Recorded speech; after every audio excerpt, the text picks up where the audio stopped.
massive breakout in the United States. It's like, that's not how viruses work. It's like, it would have happened by now. You know, Right. I've flown on planes, and they've recently, very recently, to where like I was leaving England, and that was a question they asked me: have you been to China in the last 2 weeks? It's like, yeah, that's not how a lockdown works. It's like, if you really thought that China was the origin country, you'd lock down the planes everywhere. And once you, as you know, I mean, we've all seen the movies. I don't get into it too much because we're running out of time here before the segment. If you've seen the movies, once it gets to the first airport, that's it. Watch Contagion. Watch 12 Monkeys. Watch The Stand. Watch every virus movie that we've ever seen. We've ever done. Andromeda Strain. Everyone we've ever done always says viruses travel so amazingly fast. And once it gets into an airplane, it's over. That's it. It's a sealed container. Everybody gets it. And then when they land, the whole airport gets it and all the other planes get it. And it's it. It's over.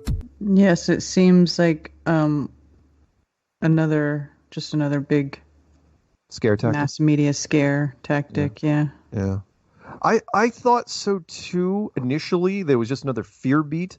The problem is they're tying it to the stock market right now, which is, I mean, I literally watched it today. I saw that today. Yeah. I did see that today, yeah. Yeah, they're basically saying as long as the coronavirus is out there, the stock market's going to go down, which, as you can imagine, would freak out a lot of people. I watched Fox News. I mean, literally the market was down like 830 points at the time with like 30 minutes to the bell. And they literally had above the numbers, it said coronavirus sell-off. It's like, really? Not only you're going to literally say this huge dip in the market, you're gonna attribute to a single thing, and you're just going to keep doing that. And so, yeah, I mean, could the coronavirus be part of some longer term? It just feels different. It feels weird. And the fact they're telegraphing everything in such slow motion. I mean, coronavirus has now been out like a month. I'm sorry, if this was the movies, we'd all be dead. Like now. That's not how virus, even the Spanish flu, back when things moved a lot slower and we didn't even have airplanes when the Spanish flu came out. Even that didn't take this long. You know, it spread through the cities like wildfire. And you always knew something. And sorry, one more thing I got to point out here. You know, when I watch this, and I challenge anybody, please send me links if you get a chance. When I look through the news stories, you know, I absorb all media, or as much as I can anyway.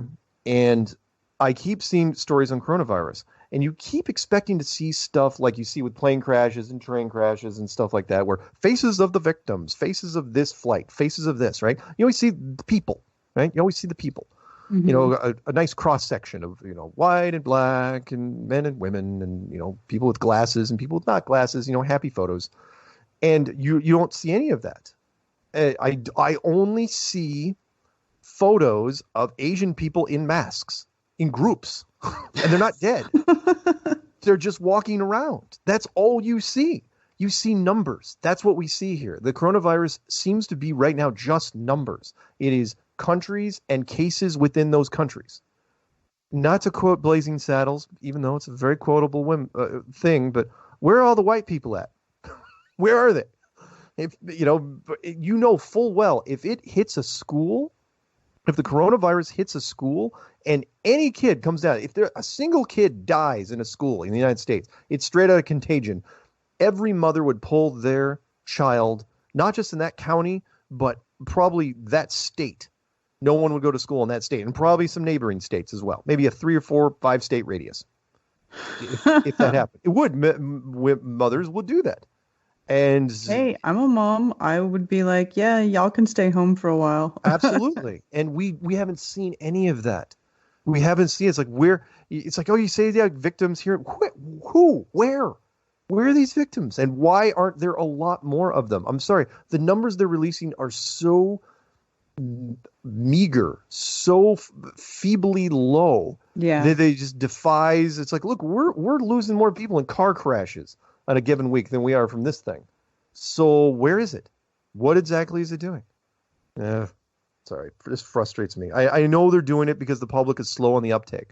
It's kind of like the saying I've heard recently, which is dumb movies for dumb people. But that's what it kind of is. It's like they have to slow down the news so much that the general public understands it. It's like, hey, there's there's something out there. It's a virus. Hope it doesn't hit America. Like, what? Seriously, that's what they're thinking. It's like, what are you talking about? If you're reading this on the web, it's already hit. It's everywhere. If the you should, those final newspapers. Again, watch Contagion, watch 12 Monkeys, read The Stand. That's how it works. I mean, The Stand, Stephen King's brilliant book from the early 80s, where once it got out of the military base, once it hit that first airport, it was over. You can't catch it at that point. It's too fast. By the time you land, you've infected that plane and the entire airport. And once you've infected one airport, that's it. I mean, you've seen the spread patterns for airports. Everybody goes everywhere. I mean, especially if it's like once that first international airport, I don't care where it is. Ugh, sorry, it's so frustrating. I know I'm getting jacked up, but at the same time, Trump also asked for $2 billion for the CDC. And it's like, okay, if you're asking for $2 billion, a little chunk of change, and the CDC comes out and says, oh, it's only a matter of time that when it's going to, quote unquote, hit the U.S., when it's going to break out in the U.S. And it's like, again, the general public doesn't understand. It's like, that's not how viruses work. It just doesn't. They follow the people. And once the virus hits a major city, that's it. It goes everywhere. And once it hits a major airport, it goes everywhere. And it goes very, very, very quickly. I mean, air travel has changed. It's different from the days, where we had, the plague. It's different. Things don't move slowly. They move at 600 miles an hour. And you can't, and since you don't know, when this thing, if you can't get ahead of it, and you can't because the incubation period of any virus takes a little while, even the flu takes a while, you've got too many people. And we've been talking about this for years and years and years. Anyway, sorry, go ahead. Yeah. No, think of it like the stomach virus. I mean, we've all had the stomach virus, right? You're going out both ends. It may hit a county over, but eventually it's going to hit you. You know it's coming. Yeah. And it sucks. Yeah, absolutely. Oh, I mean, coronavirus is not sarin. It's not sarin gas from the movie The Rock with Nick Cage and who was it? Sean Connery. What was his name? Sean Connery. That's it. So and it's not Harris super deadly to everybody. Yeah. It's also, look, remember the Spanish flu did 2 trips around. It hit all the countries first, then mutated, and then came back through again. And it's like in this case, and there was a lot less people back then. Did we even have 2 billion back then in 1918? Somebody just look up the population chart. But if it hit now, I'm sorry, there's just too many people for it to not go everywhere. And there's so much international travel. There's so many people flying, just freaking everywhere. So quarantine. I saw the travel alerts because I was looking up international travel stuff, and all these countries saying, "Oh yeah, if you've been into China in the last 2 weeks, we're not letting you in." I'm going, if you've been to China, you're already in your country. Sealing off the borders now does nothing. Does absolutely nothing. If they were really serious, again, not to beat a dead horse here, watch Contagion, which was done by, I think wasn't that a Soderbergh movie? It's about as realistic as it gets. And that was, not only did they seal off the ports and seal off, international travel, but, every state was like, they were on their own. Governors took control. It's like, yeah, we're sealing off the freaking border. Nobody gets in, in or out. Or if you leave, you're not coming back. For on a state by state basis, governors freak out, and they call the CDC. It's like, what should the hell we do? But here's last thing. Sorry, I got to mention this, which is the thing you got to look for. Here's the big difference between even now and 30 years ago is social media, which is there's degrees of separation. We've all heard the 6 degrees of separation, also known as the 6 degrees of Kevin Bacon, which I think is funny. Which is somebody that knows somebody that knows somebody that knows somebody that knows somebody that knows Kevin Bacon, and it's absolutely true. I mean, I've seen it many times. You can't even go 4 degrees nowadays. But here's the deal with that, which is because of social media, we would have heard. Do like you and Karen here? Have you heard of anyone? Do you know anyone that knows anyone that has this thing? No. No. No, I don't either. No, I was going to ask Karen, because Karen, you got social media, Twitter, right? Mm-hmm. Okay, yeah. I peeked at mine this morning, and it said that WHO in Thailand has cases now, and I said, okay, wait a minute, isn't Eric Dubé in Thailand? Oh, so I tagged him. I did the at Eric Dubé. He's probably already dead. Somebody start that rumor. Eric Dubé died of coronavirus. but he might be listening right now. He could call in. I haven't even seen on the news where somebody knows somebody that knows somebody that's on Twitter that has it or has died from it. It's statistically, it's pushing the limits of what social media should be reporting, and it's not. You're saying that, oh, wow, it's just a blind luck that we're not seeing any of these things. Like, no, where are these people? Find somebody on YouTube that's on there saying, yeah, I have it, and things start looking too good, I had a family member that died, or I had a friend of a friend that died. We're just not seeing that yet. It's just numbers right now. They're just throwing out, oh, there's cases in Iran. There's cases in Taiwan. There's cases in Chile and South Korea. Really? Where? All you're showing me is numbers. You're not showing me anything. Show me a hospital bed. Show me somebody that talked to somebody that. Sorry, there's no sense of. I'm getting all worked up again. I don't know what's wrong with me today. Which is, there's no sense of urgency at all. It's just like, oh yeah. Oh, I know. It's here and it's there, and we should be ready for it. It's like, ready how exactly? All of a sudden, one day you're going to lock down the the border of the United States? I know. That's the thing. They see. Sorry. They're treating it. Just saying that the CDC says they don't have a cure yet for it, and like as a father, I got 3 children. One has autism. He has asthma, bad asthma, and no parent wants to see their kid go before them. Yeah, that's my thing. I'm not going to take it lightly. Yeah, and Peanut Gallery is quick to point out here that we're averaging what 1.7 billion people flying a day. And that's just in a single day that are flying, and they're flying in all different directions. I'm sorry. You're going. Look, I'm going to criticize the people that are writing this garbage. For whoever's writing this, you're going against the movie rules on this one, and that is the public. You have no science. You have no documentary movies. You have no science fiction movies. You have no movies to reference, to anchor the public's consciousness to with this. You're doing this. You're just making this one up as you go along, and it's driving me nuts. It's like, because I have to see. Oh yeah, and especially if it's affecting the stock market. If it is fake news, if it's all made up, yeah, but it's affecting our economy, people won't go to work. Someone is in some bad doo-doo. Yeah. If and when they're found out. Oh, okay. Yeah. Coronavirus. Yeah. Or did you get my email about the stage event that is covering up the deadly effects of 5G? Yeah, I did get that. Thank you.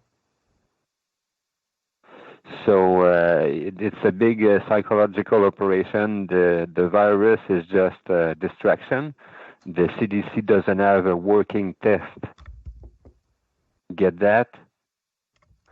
So I suggest people start reading John Rappaport's blog, nomorefakenews.com, because how can they claim any case out there when they don't even have a working test? So we're being played, and it's covering up something else. So look into what was happening in Wuhan before this thing started, and there are strange coincidences. April 1st, April Fool's Day, 2020. But this is not a joke, even though if you're looking through the history annals, you might look back on this and say, was this serious? Yeah, it's absolutely serious. As of right now, most of the industrialized world, 150 countries and counting, are under house arrest.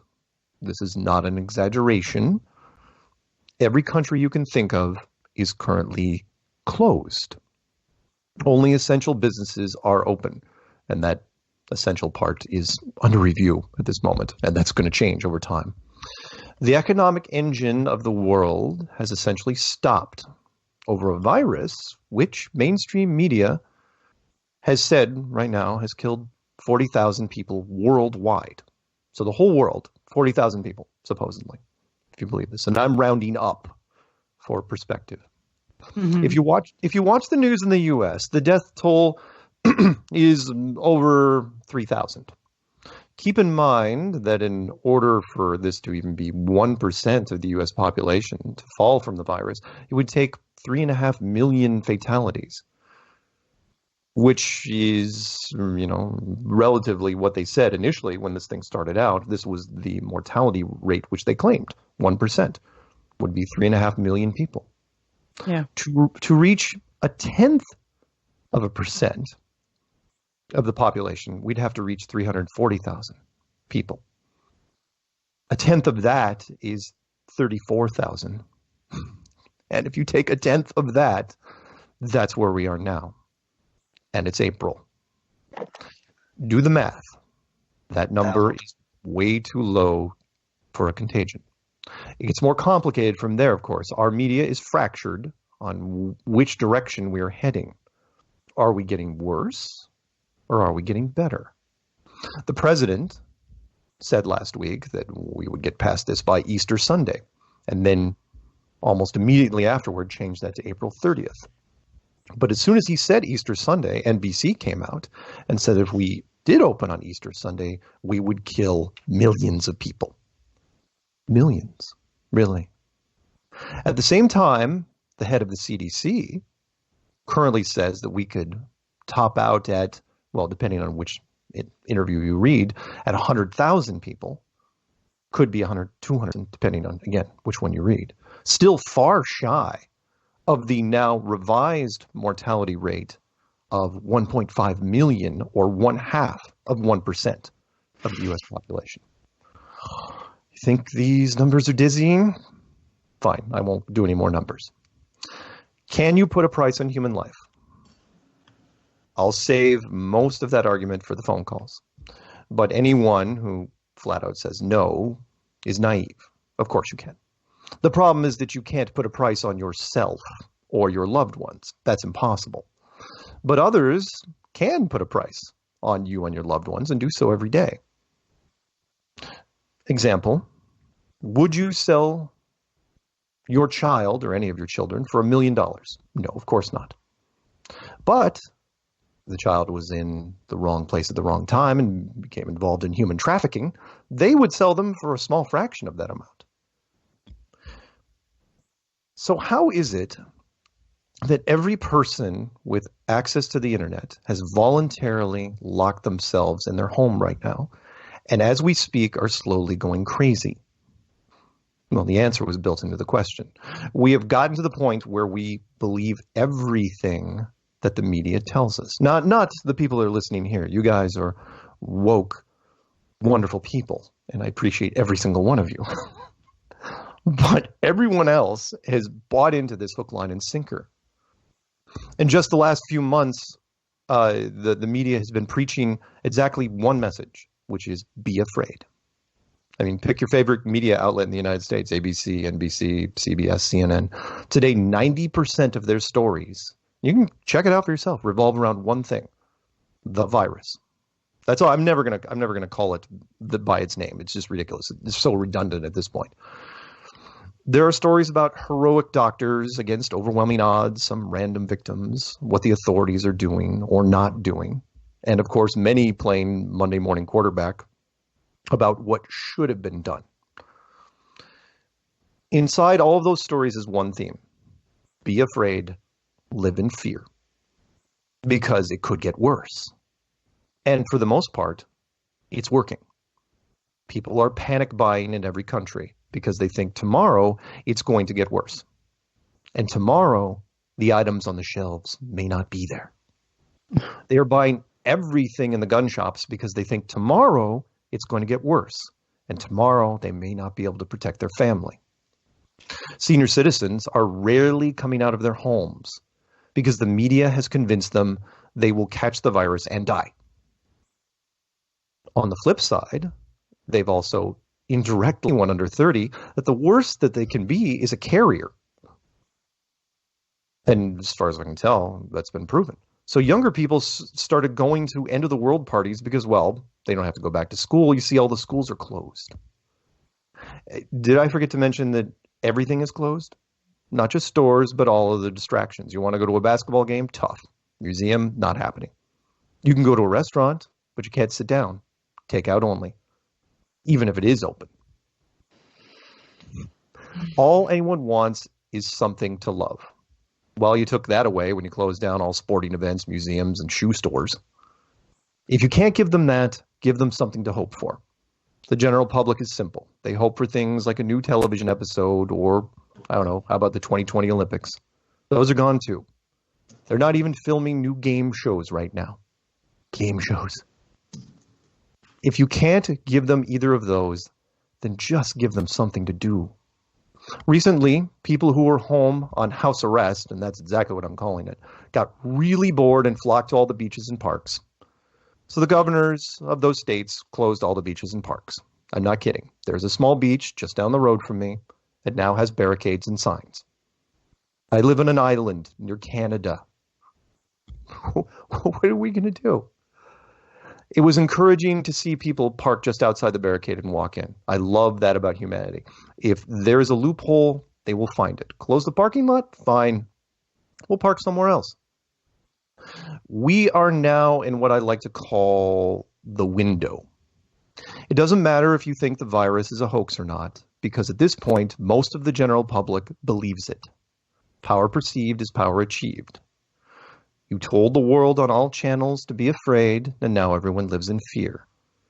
But what exactly are they afraid of? For most people, it's because they were told to be afraid. FDR, look that up, kids, said that we have nothing to fear but fear itself. And if he were alive in 2020, he would be shocked. It's so easy it was to accomplish. I could go off on different psychology studies about this, but for me it boils down to something simple. Fear is the ultimate drama, and we can be addicted to it like anything else. Think I'm kidding? Go to Netflix and see what's trending. How many films are there in trending tied to what's happening now? Contagion, Pandemic, Outbreak, Doomsday Preppers, 2012. We are currently so addicted to fear that even when we turn off the news and try to entertain ourselves, well, you see what we're drawn to. It's like slowing down next to a car crash. Everyone does it. We wonder at the carnage and secretly say, better them than us. But now everyone's saying, well, what if it was us? What if that car crash happens to me? And that's where we are.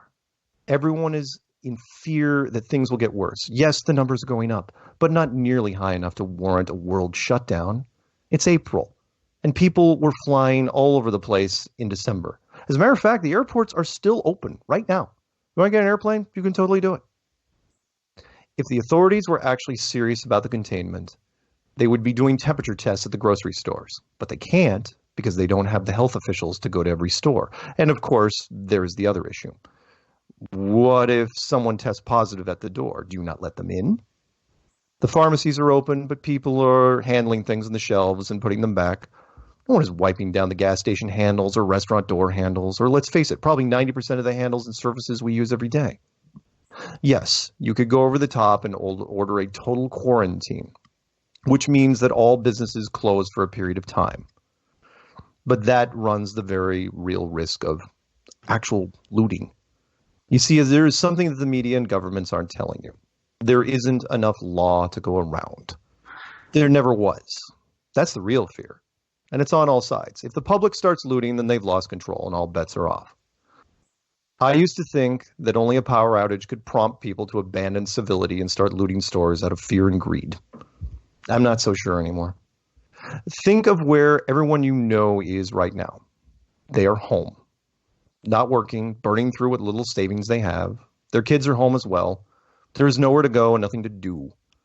The TV is on constantly, and the drumbeat you hear from it is always the same.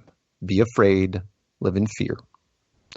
April will be tough for a lot of people financially. Companies that were on shaky ground will close up shop. Some industries will never be the same. If this virus ends without incident, there will be no jobs to go back to, and the general public won't have any disposable income. I say incident because I believe in the event, that the virus itself is just staging for a much bigger agenda or thing. Everything the virus has done is for a very specific reason, to get you home and to have your undivided attention. They did this through fear, and it was near flawless in its execution. I also think that the virus operation is past the point of no return. Let's circle back to the numbers. There is a cost for doing business. You can put a price on human life. If the event doesn't happen and the virus fades away, then the financial world will look at the books and see if the extreme steps taken were worth it. Are 3,000 deaths worth $2.2 trillion? No. How about 100,000? Maybe.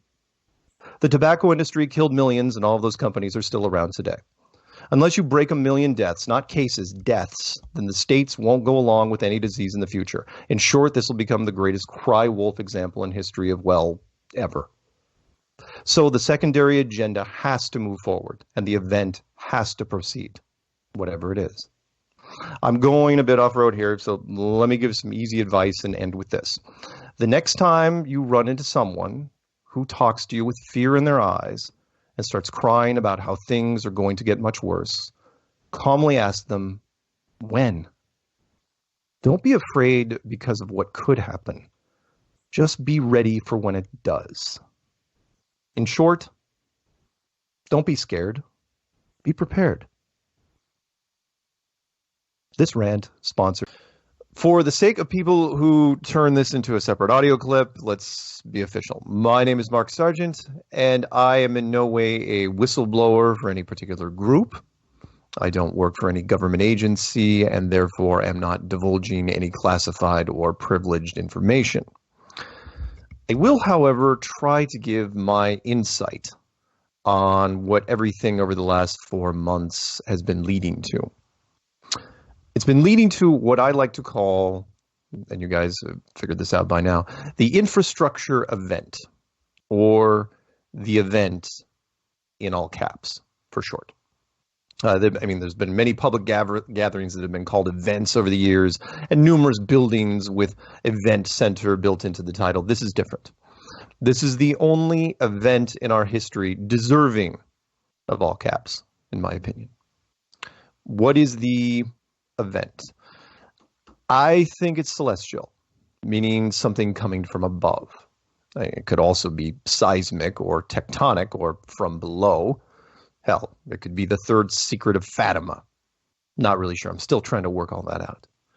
But given how the governments of the world are acting right now, it's the biggest thing ever. At this point, I think everyone listening to this, and really everyone in the conspiracy world, has come to the conclusion, better late than never, that the virus is just an overblown piece of media hype that has effectively locked down most of the industrialized countries, over 150 in total. In the United States, we've just broken the 5-figure fatality marker after 4 months. Those numbers do not in any way, shape, or form justify the monumental actions taken. So why do it? Why suspend trillions of dollars in economic activity, virtually assuring that the world economy will be thrown into an epic depression at the end of summer, assuming that's when this social nightmare concludes? Well, you do it because there's something coming. Remember, this is my opinion, and I hope I am wrong. But something so huge in psychological implications, so massive in scale, that there is no safe way to reveal the truth to the public. At the beginning of this show, at least the YouTube version, not this one, I'm adding the first theatrical trailer for the movie 2012, starring John Cusack. It's a simple concept.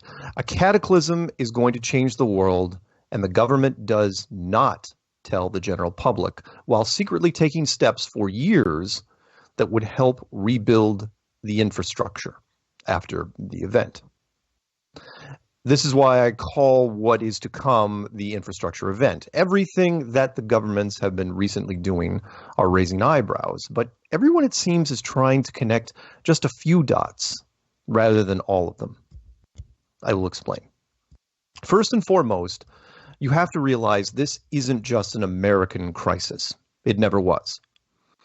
Any conspiracy revolving around an American change of administration or draining the swamp story is just a sidebar or a distraction. It's simply too small and doesn't involve 90% of the other countries. The next thing you have to realize is this event is a nearly impossible situation for any government. Some would even call it a no-win scenario. If the government was faced with a potential disruption in all sectors of daily living, most importantly transportation, would they tell the general public? No, they wouldn't. They couldn't. At the first sign of true chaos, people stop what they're doing and start panic buying. And that's for openers.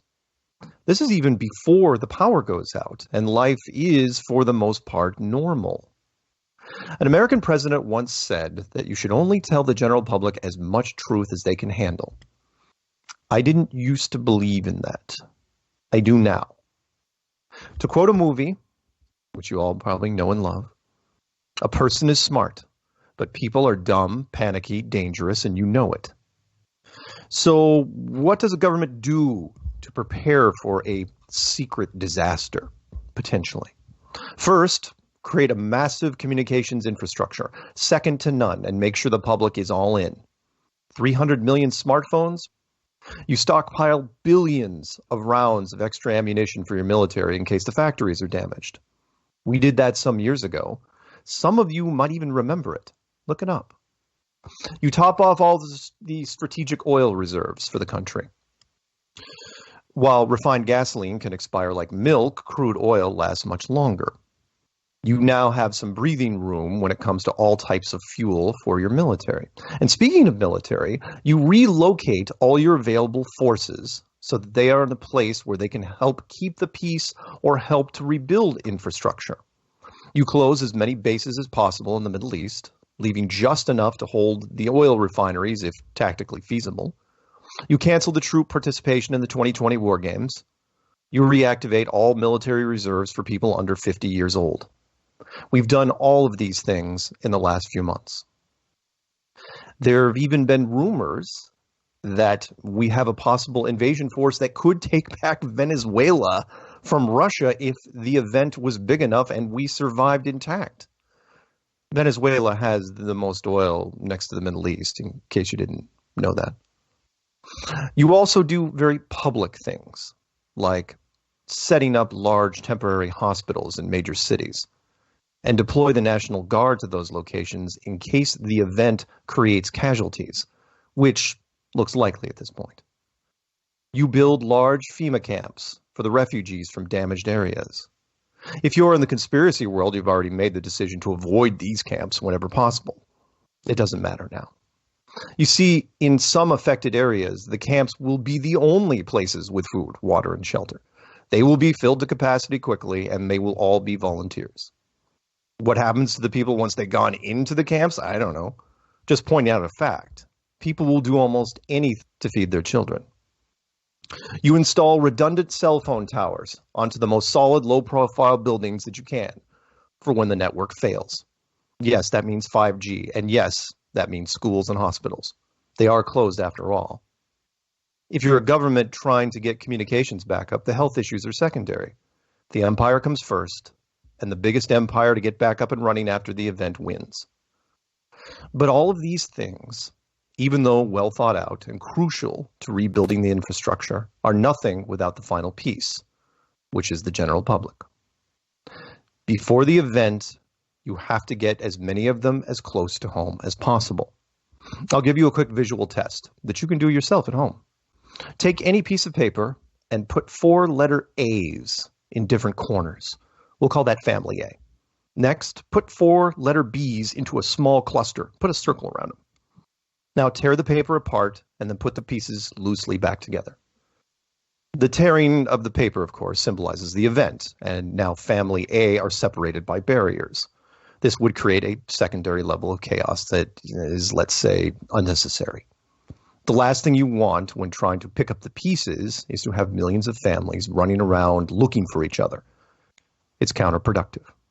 Better to have them home and confined, even though doing that will in itself create unwanted stress. It's a far lesser evil. It's either cabin fever or unknown peril. You choose. How you get everyone to go home is relatively easy compared to everything else. You create a threat to personal health which they have the ability to escape from. In short, when people are faced between massive inconvenience and possible perceived death, real or not, well, you see where I'm going here. Were they nice by sending us home? Some people have been saying they did it to help protect us. Well, not so fast. They did it to possibly protect the empire, not the individual. Every kingdom needs subjects to function. It's a kindness, but not a selfless one. So that should get everyone caught up now, April 2020. We're in the strategic window that took decades to plan, waiting for the event. This will be my last formal rant on the subject, because one way or another, this crisis is going to end. Everything moving forward for me now is just the details. A few last things before we get back to our regularly scheduled programming. I hope this extended special time with your loved ones was appreciated, and then you had time to reflect on what was important to you. If the event does come directly to your area, and you hear the air raid sirens, let me give you a pro tip. The safest place is you in your car, seats back to avoid the airbags, and buckle up. They are, after all, steel boxes designed to take damage. With any luck, we'll come out on the other side of this better for it and realize our potential as human beings. I have always had faith in the inner spirit of people and their ability to rise above the chaos. I have no doubt that truth and light will prevail.